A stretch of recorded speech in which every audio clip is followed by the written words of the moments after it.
Bom, em primeiro lugar, agradecer aí o convite da Fundacentro. É uma honra estar aqui.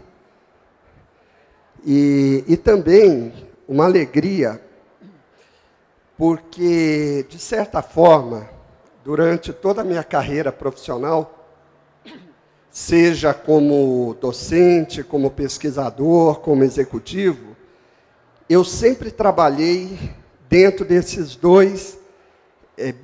binômio, trabalho e inovação e trabalho. Então, eu procurei fazer uma apresentação onde eu parto das questões que são propostas pela organização aqui do seminário, tendo então como foco esse binômio, inovação para o trabalho para a inovação, né? Por favor. E procurando, muito mais do que trazer respostas, levantar questões para que a gente possa debater, né? Como eu disse, a partir daquelas questões que foram colocadas pela organização dessa mesa, né? Que são essas listadas aí. Então, quais são os impactos da inovação sobre a organização do trabalho, sobre o perfil da força de trabalho, sobre as condições de saúde e segurança no trabalho, tá? Também os impactos da saúde e segurança de trabalho sobre os gastos com saúde e previdência social e, aí eu me permiti incluir mais uma questão sobre o Plano Brasil Maior, que é o plano de ciência, tecnologia, comércio exterior, indústria, e que tem como foco exatamente inovar para competir. É o atual plano, né, da política nacional para todas essas áreas, lançado no final de 2011, então, o plano em vigor. E a outra questão, que são os estímulos para inovação nessa área. E eu comecei, então, a refletir sobre essas questões e pensei em duas questões de base. Porque nós, principalmente ocidentais, a nossa tendência, a nossa busca é sempre observar os efeitos, né? E a realidade, os modelos mostram que quando nós entendemos as causas raiz, quando nós procuramos atacar os fundamentos, os resultados são muito mais efetivos e produtivos. Então, a primeira questão de base que eu trago aqui para a nossa reflexão é o seguinte: inovação tem uma série de definições, mas, essencialmente, a inovação pode ser entendida como resultado da aplicação de novos conhecimentos, por exemplo, na forma de tecnologia, né? E o conhecimento, ele só existe na mente humana. Não tem outro lugar para existir conhecimento. Nos livros, nas bases de dados, nós temos informação. Então, significa que qualquer processo ligado à inovação, à ciência e tecnologia, ela tem como elo central, foco central, o ser humano. Então, a primeira questão: como que o ser humano está sendo considerado nas questões da inovação? Eu não falo quando eu comecei a trabalhar, para não revelar a idade, como o professor Bastian falou, mas eu tenho 30 anos de atuação nessa área, e eu posso dizer que o ser humano, inclusive o próprio pesquisador, o trabalhador, a sociedade brasileira como um todo, é um grande desconhecido, um imenso desconhecido nas áreas de ciência, tecnologia e inovação. É como se fosse algo que acontecesse independente do ser humano. É um detalhe, é um mero detalhe em todas essas questões, e não aparece de forma nenhuma. Tá? Uma segunda questão de base. o professor Bárcia mostrou de uma forma muito didática os processos de inovação, né? Então, como é que é esse fluxo de conhecimento, desde que uma ideia surge na mente de um pesquisador, ou de uma pessoa, pesquisador de uma empresa, de uma universidade, da Fundacentro, de um outro centro de pesquisa, até que essa ideia ela vá sendo trabalhada e se torne uma tecnologia madura o suficiente para poder ser absorvido pelo setor produtivo na forma de um avanço em produto, processo ou outra forma qualquer. Esse fluxo de conhecimento, ele precisa acontecer na direção correta e na velocidade correta. Então, são duas questões de base muito importantes. A presença do ser humano, que não existe ou existe muito pouco. Por exemplo, o professor Jorge falou uma questão muito importante, da CAPES hoje está preocupada com a formação de professores de ensino fundamental, básico, né? Quer dizer, começam alguns sinais da atenção com esse aspecto. Por exemplo, um sintoma muito importante, que no Brasil, a área de ciência e tecnologia e a área da educação são apartados. São apartados completamente, né? Esse ministério que eu trabalho, ele se chama Ministério da Ciência, Tecnologia e Inovação desde o ano passado. Faz um ano que ele tem esse nome, porque até então era só ciência e tecnologia. Então, pensar esses fluxos, como é que eles acontecem para que cheguem na direção correta, na hora correta, é uma questão de base. Porque hoje, o que a gente vê muito na academia é o pesquisador que desenvolve alguma coisa, então ele sai. Quem tem um problema para essa solução que eu desenvolvi? Né? Quando a lógica devia ser exatamente o contrário, é óbvio. Por favor. Então, como que estão hoje os mecanismos para a promoção das colaborações e da gestão dessa coisa como ciência e tecnologia, de um dos maiores INCTs, que é uma rede de pesquisa existente no país, né?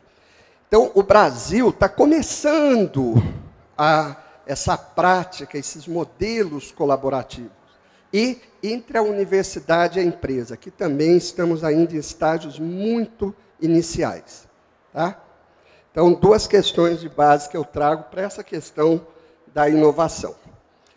Agora, indo para o foco mais direto, mais específico, por favor, do trabalho para inovação. Então, buscando trazer uma contribuição para responder aquela primeira pergunta. Quais são os impactos da inovação sobre a organização do trabalho? Bom, com base naqueles dois fundamentos e com o que a gente vê de modelos mais bem-sucedidos no mundo, principalmente mundo nos países asiáticos, então, uma questão essencial é promover a integração, integrar. A palavra é integrar. Integrar o quê? Tudo o que for possível. Por exemplo, os pesquisadores e os trabalhadores na empresa. Aquilo que eu falei, né? Desenvolver uma solução para um problema que não está bem identificado é totalmente contraproducente. Então, trazer essa aproximação desde a origem, aproximar esses dois elementos. A integração entre os membros da equipe de trabalho, seja na empresa, seja na universidade, no centro de pesquisa. O trabalho colaborativo é extremamente mais efetivo e permite soluções muito mais adequadas à realidade. Promover a integração ao longo das cadeias produtivas, né? Dentro das empresas, promover o fomento entre fornecedores e clientes e por todo o ecossistema produtivo, ou seja, todos os atores públicos e privados que existem aí. Uma segunda questão, que é envolver todas as pessoas. Então, nós temos uma visão errada de que inovação é algo que só alguns iluminados, de preferência sejam doutores, é que tem essa capacidade, é que tem essa atribuição. Isso é uma visão muito distorcida. O próprio modelo japonês, que tirou o Japão do fundo do poço e trouxe como a principal economia no começo da década de 90, mostrou a importância de mobilizar a força de trabalho, mobilizar a interação em todos os níveis, de todos os departamentos, para promover um conjunto de pequenos avanços, pequenas inovações, que vão se somando e se constituindo em inovações cada vez maiores. Por exemplo, nessa questão de saúde e segurança, isso é muito importante, porque é o trabalhador que está lá no dia a dia, no seu posto de trabalho, é que tem muito mais condições de perceber quais são as necessidades, quais são os fatores ergonômicos, físicos ou cognitivos, que podem e devem ser trabalhados, e direcionar a inovação nesse sentido, né? E aí, como, vamos dizer, uma decorrência desse aspecto, né, o desenvolvimento de formas de gestão mais participativa, menos taylorista, né? Sentido de trazer as pessoas para refletirem sobre aquilo que elas fazem. Isso é de suma importância em todos os aspectos, inclusive no sentido de promover um trabalho decente, um trabalho dignificante, um trabalho com a ergonomia cognitiva necessária para desenvolver o ser humano, desenvolver as potencialidades do ser humano. Um outro aspecto, então, é o contraponto a isso, que é a inovação para o trabalho, né? Então, quais são os impactos da inovação? Eu estou procurando ser mais rápido, como eu disse, no sentido de só trazer alguns pontos para que depois a gente possa, eventualmente, aí, discutir isso coletivamente, né? Então, quais são os impactos da inovação sobre o perfil da força de trabalho e sobre as condições de saúde e segurança no trabalho? Bom, então, primeira coisa,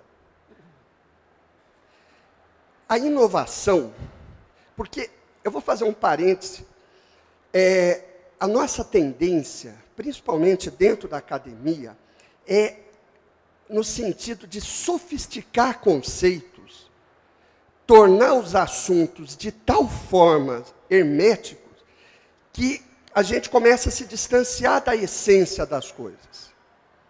E isso é muito perigoso, isso é muito ruim, porque as discussões passam a ser estéreis, a gente elimina da discussão, isso eu acho que até é um mecanismo de autodefesa do acadêmico, como alguns dizem, o perfil do acadêmico típico, somente brasileiro, ele tem horror à realidade prática, ele tem medo da realidade prática. Então, às vezes, a gente cria couraças em volta de nós, de modo a perder contato com a substância essencial, né? Então, por exemplo, inovação, né?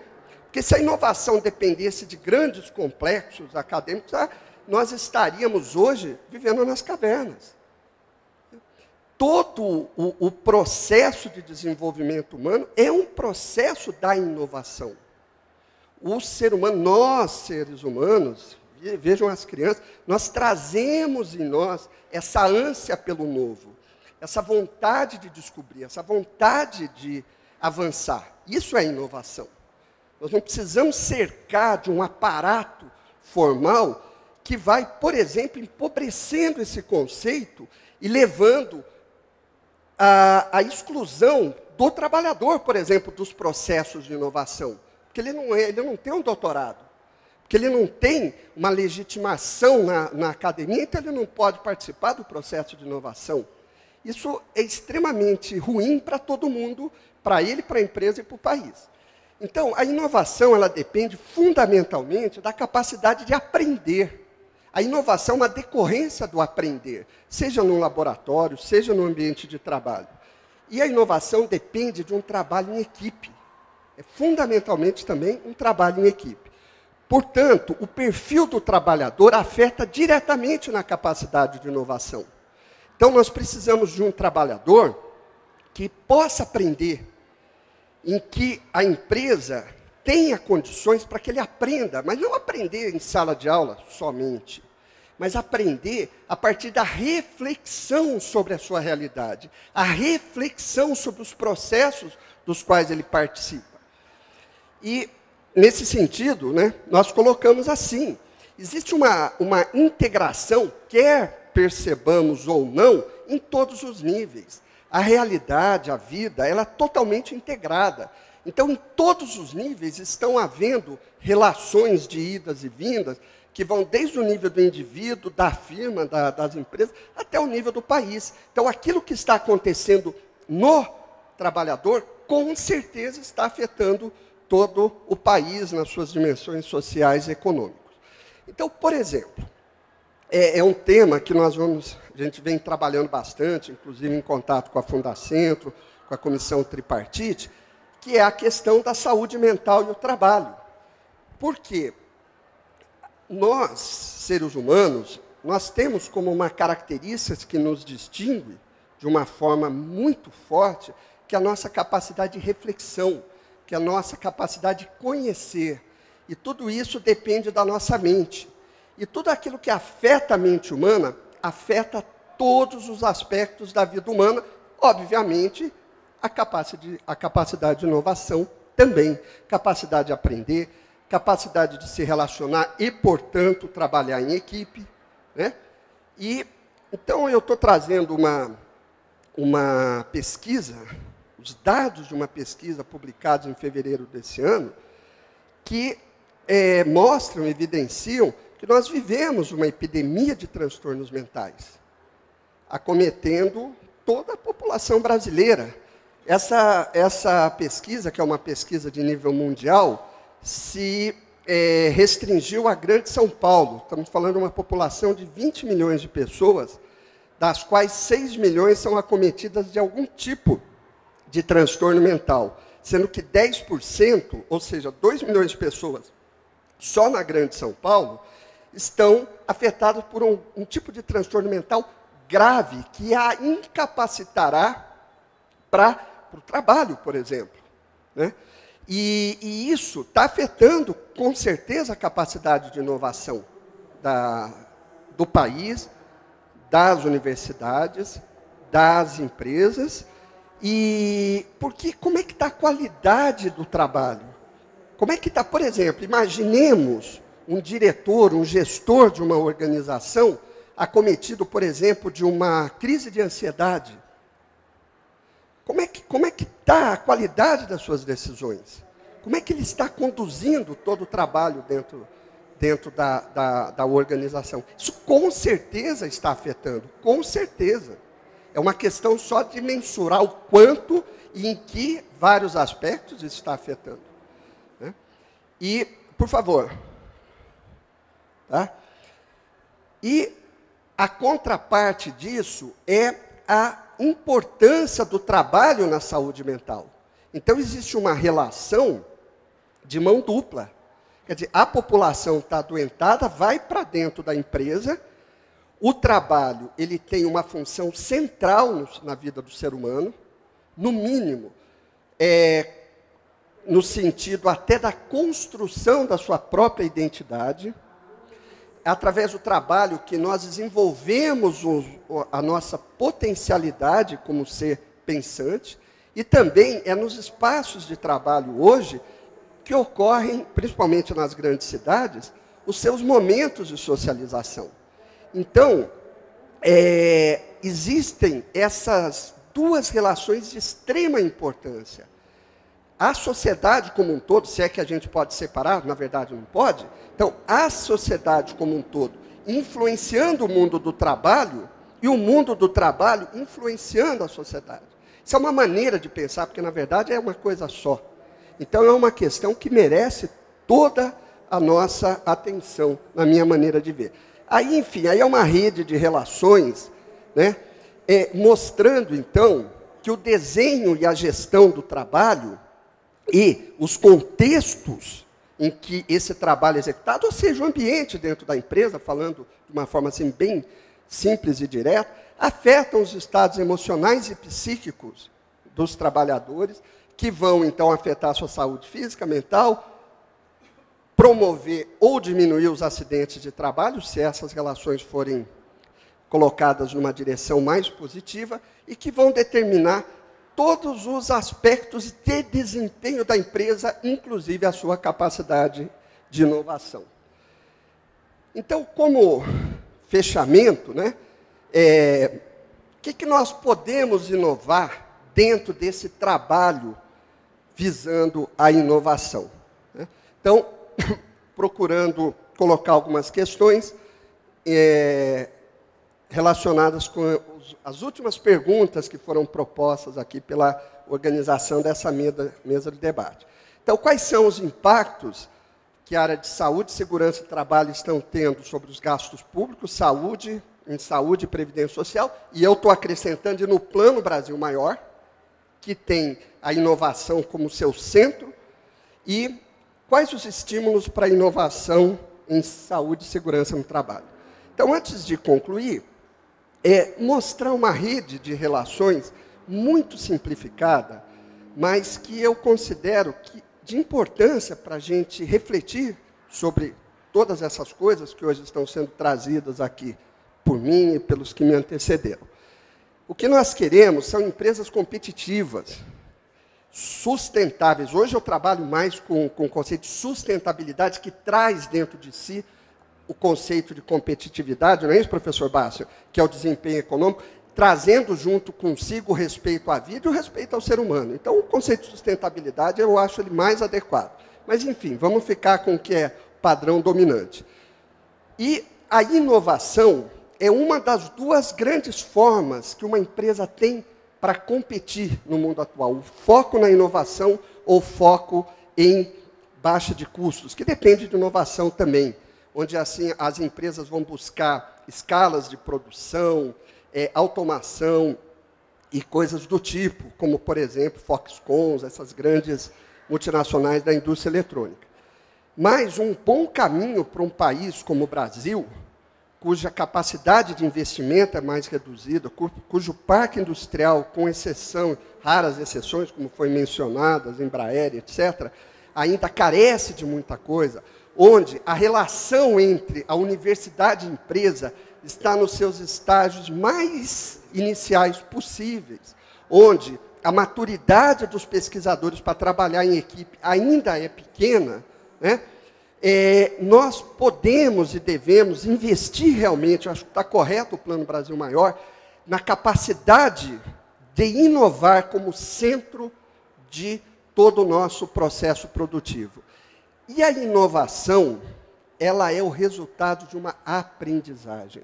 Então, na verdade, a raiz de tudo está na capacidade de aprender, no sentido amplo da palavra. Não é aprender o Joãozinho na escola. Aprender coletivamente. Nós usamos o termo aprendizagem organizacional, é um tema que a gente trabalha bastante. Como que nós podemos aprender coletivamente, né? Então, essa é a raiz da questão. E isso, meus caros e caras colegas, vamos chamar assim, tá? Só acontece, esses processos só acontecem dentro da mente humana. Então, nós precisamos trazer o ser humano, trabalhador, pesquisador, pessoas em vulnerabilidade social, para o centro dessas questões. Não como um ator coadjuvante, mas como um ator principal de todas essas questões. Por favor. Tá? E, fazendo uma análise, nós percebemos que todas as ações visando saúde e segurança no trabalho, em especial pelos motivos que eu falei, quando pensamos em saúde mental, mas não só na saúde mental, né? Com certeza terão impactos bastante importantes em todas as dimensões da nossa vida no país. Vai melhorar a capacidade de inovação, pessoas mais saudáveis são mais criativas, são mais dispostas a aprender, são mais motivadas, são mais capazes de interagir com os outros e, portanto, produzir inovação. Diminuir afastamentos no trabalho, devido tanto a problema de saúde como a problema de acidentes, que está crescendo vertiginosamente, principalmente ligados a transtornos mentais. E, portanto, reduzindo gastos públicos, tanto previdenciários como na área de saúde. O importante é que, na verdade, toda a política do país deveria estar focada nisso, né? Melhorar a qualidade de vida do cidadão, diminuir os sofrimentos, diminuir todos os problemas que a gente vê acometendo, porque a gente fala de uma forma mais abstrata, mas tudo isso está impactando a Dona Maria, o seu Ricardo, o Joãozinho, que estão sendo afetados por todos esses mecanismos perversos que ainda existem, principalmente no mundo do trabalho, a forma como as organizações estão estruturadas. E, com isso, favorecer as próprias empresas através de redução de problemas previdenciários e trabalhistas, porque a legislação trabalhista está ficando cada vez mais exigente, inclusive cobrando às próprias instituições custos ligados à previdência em caso de acidente, afastamentos por longo tempo até invalidez. Bom, então, indo para o último aspecto, então, o que nós temos de estímulos e ações em andamento? E aí, eu procurei, então, trazer mais dentro do contexto que a nossa instituição, estamos vivendo. Então, em primeiro lugar, nós estamos trabalhando ainda nos estágios iniciais, junto com a Fundacentro, no desenvolvimento de uma rede de pesquisas, a importância do trabalho colaborativo, multidisciplinar, porque essas questões são multidisciplinares, não é questão só de medicina do trabalho, não é questão só de engenharia de produção, não é questão só de educação, não é questão só de economia, é questão de tudo isso e muito mais juntos. Tá? Então, nós lá no CTI, na instituição onde eu trabalho, a gente está já nucleando vários grupos, como eu estou mostrando aí, inclusive com pessoas do judiciário, tanto dos tribunais regionais de trabalho, como o Tribunal Superior do Trabalho, nós estamos em contato direto com o secretário-geral, como também com os ministérios públicos do trabalho. Porque essa questão legal ela é extremamente importante dentro de todo esse processo. Temos um grupo ligado à engenharia de manufatura e produção da Unicamp, um professor Johan, ele faz um pós-doutorado comigo, para valorar o que se chama capital humano, que capital humano não é a pessoa, capital humano é o conhecimento agregado no trabalho pela pessoa. Para chegar, então, na medida do que se chama capital intelectual, que é o quarto ativo econômico decorrente do que o professor Bastian disse, né, nós vivemos sob a égide, né, da sociedade da informação e do conhecimento. Então, além de terra, capital e trabalho, nós temos um quarto ativo econômico, que é o capital intelectual, o conhecimento, o recurso, o valor econômico, o valor agregado decorrente do conhecimento. É extremamente difícil essa medida, extremamente difícil. Então, nós temos um grupo de alto nível fazendo isso exatamente para mostrar, poder mensurar com dados quantitativos. Saúde mental no trabalho. A Fundacentro está no centro de tudo, né? Uma parceria recente que a gente vem desenvolvendo, mas com muito entusiasmo, com muita expectativa de bons resultados. Então, temos o grupo da Maria Maeno, da Fundacentro, junto conosco, e a ideia de trabalho sustentável que vem da engenharia de produção da Poli através do professor Laertes Melver. Eu fiz uma aproximação através do Ministério da Previdência, da Saúde, com o Comitê Tripartite de Saúde e Segurança no Trabalho, do qual o Dr. Lino aqui é um dos principais membros, e por ser do Ministério da Ciência e Tecnologia, comecei, então, algumas ações visando fomento, né, desenvolver fomento para estudos e pesquisa nessa área. Já fizemos uma articulação com o programa Ciência Sem Fronteira, lá com o coordenador geral, o Dr. Emerson, Falamos também com o coordenador do CNPq na área de saúde, e eles foram extremamente receptivos a tudo isso. Eu tenho uma missão de conversar na CAPES em relação a esse assunto e com os outros órgãos de fomento do país. E, por último, um projeto que nós estamos, então, iniciando o desenvolvimento, em parceria com o Ministério da Saúde, com o Tribunal Superior do Trabalho, e do qual eu espero ter muitos resultados interessantes, que é, então,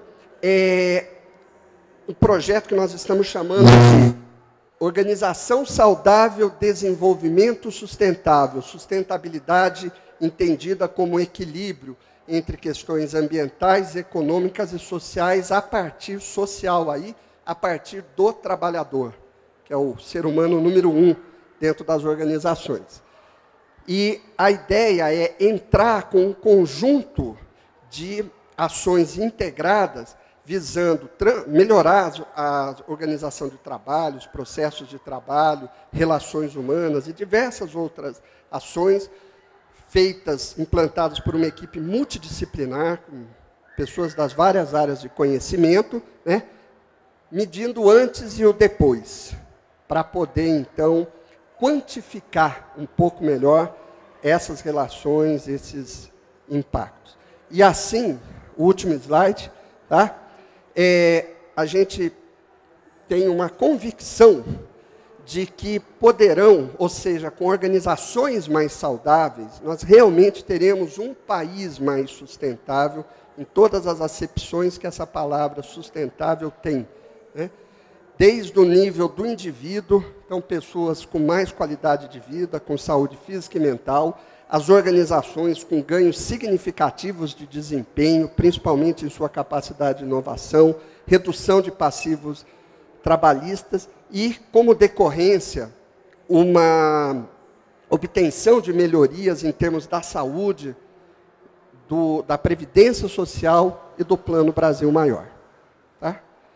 Então, é isso, eu espero não ter me estendido muito, e vamos dar continuidade aí a esse debate tão importante, tão oportuno.